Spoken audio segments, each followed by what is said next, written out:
para visualizar cómo se presentará la próxima campaña, primero hay que hacer un análisis pormenorizado de la que cerró la campaña 16 y 17. Con el agua como principal protagonista y un aumento no solo de los costos de los insumos, sino también de los alquileres y los precios planchados. A continuación, en AgroTV, un especialista como Teo Sorraquín nos presenta bajo la lupa los principales números y desafíos que se le presentan no solo al productor, sino también a los grupos de siembra. La campaña 2017-2018 va a ser otra de dientes apretados y números ajustados.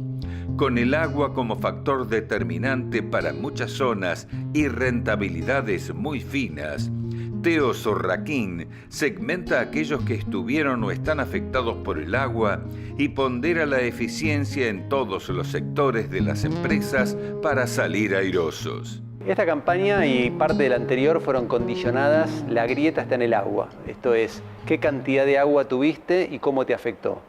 Hay un extremo que no se vio afectado, al contrario, se vio beneficiado porque las lluvias fueron razonablemente buenas, y en el otro extremo tenés gente que está cosechando maíces con 30 centímetros de agua en el lote, los bolsones que hizo no los pudo sacar, y en el medio hay un montón de grises de gente que perdió el 5 o 10% de la superficie. Entonces, la primera pregunta es, como cuando socialmente te preguntan cómo está el campo, ¿cuál campo? Si no nos vamos a los extremos y sacamos la gente que está muy afectada, es una campaña que fue de números positivos a nivel económico, de renta positiva, pero inferior a la que esperábamos.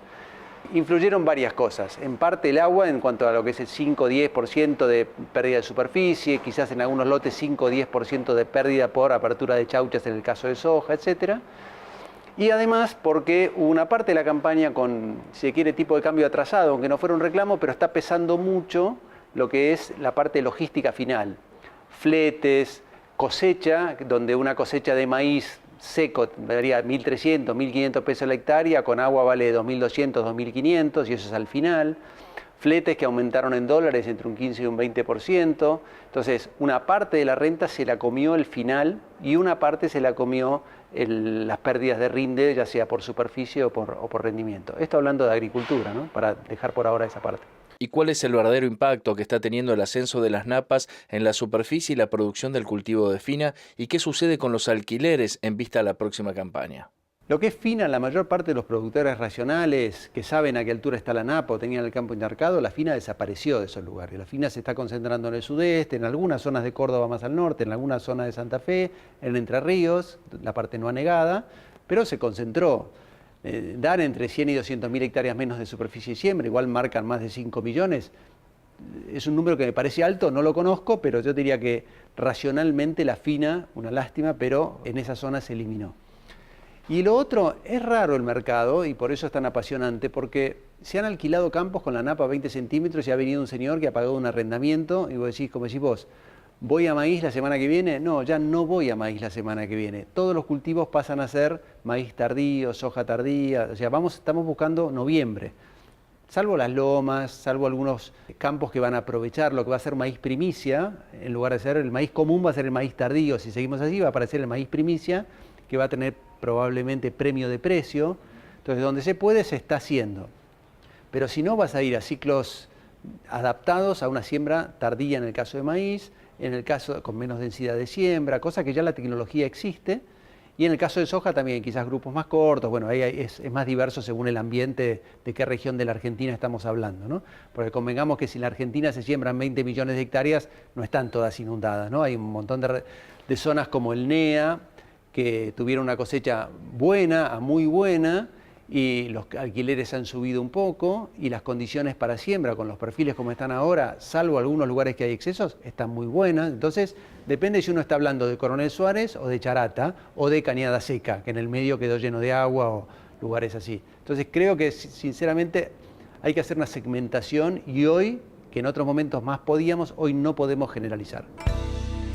El consultor se refiere al rol que juega el maíz tardío, en muchos casos aún sin cosechar, atrasando la entrada a los lotes. Gran parte de los atrasos de lo que falta cosechar es por exceso de agua, no es por modelo de producción.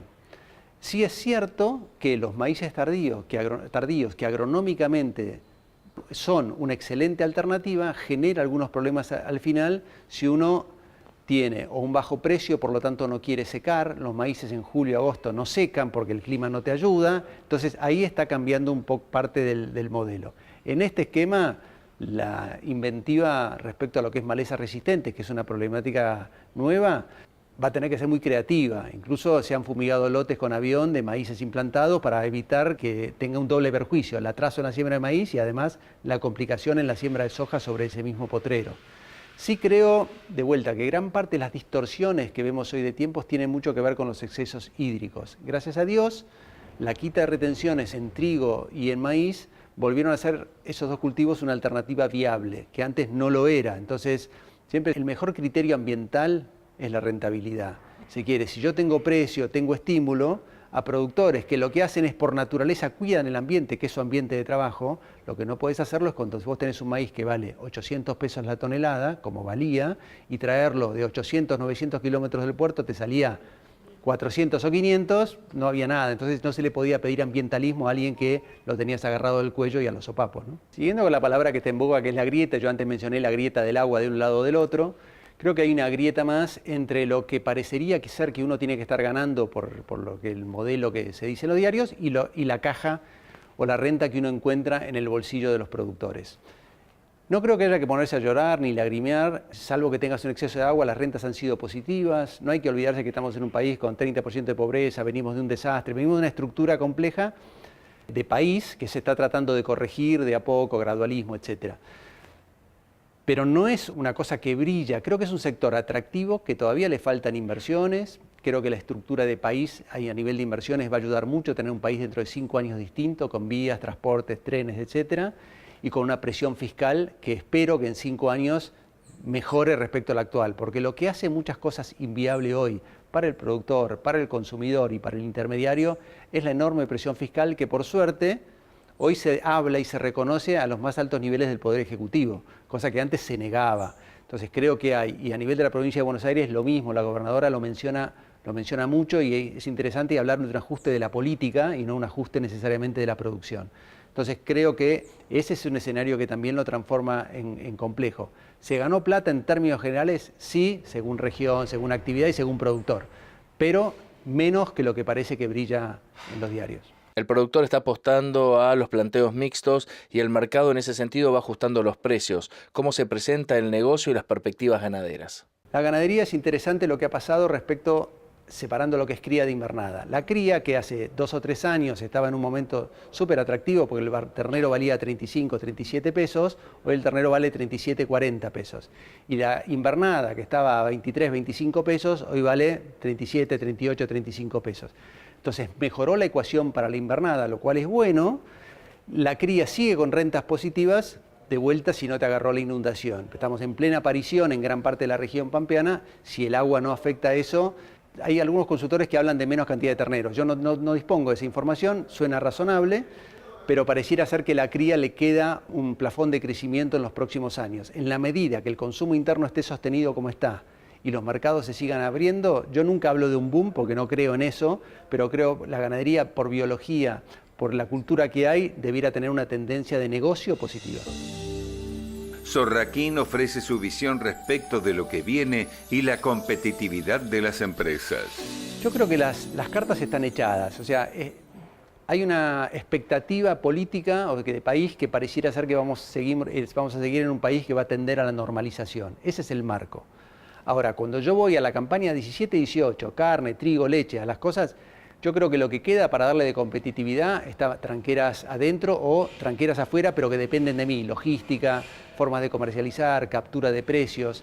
Me parece que podemos siempre reclamar, pero hoy el salto de competitividad que tenemos que dar, hay mucho que está en nosotros. Y hoy algunos estímulos hay. Primero que si no sos competitivo, el tiempo te va a barrer del negocio, porque hoy es un negocio que se está transformando en muy competitivo. Hay muchos jugadores y te van a alquilar el campo un quintal más caro, te van a ofrecer algo para desplazarte. Entonces creo que viene un esfuerzo importante de competitividad interno. Precios, logística, costo de producción, tecnología y rendimiento. Creo que ese es un quinteto que cada productor tendrá que ver en qué está flojo y meterle pilas a eso para no quedar afuera.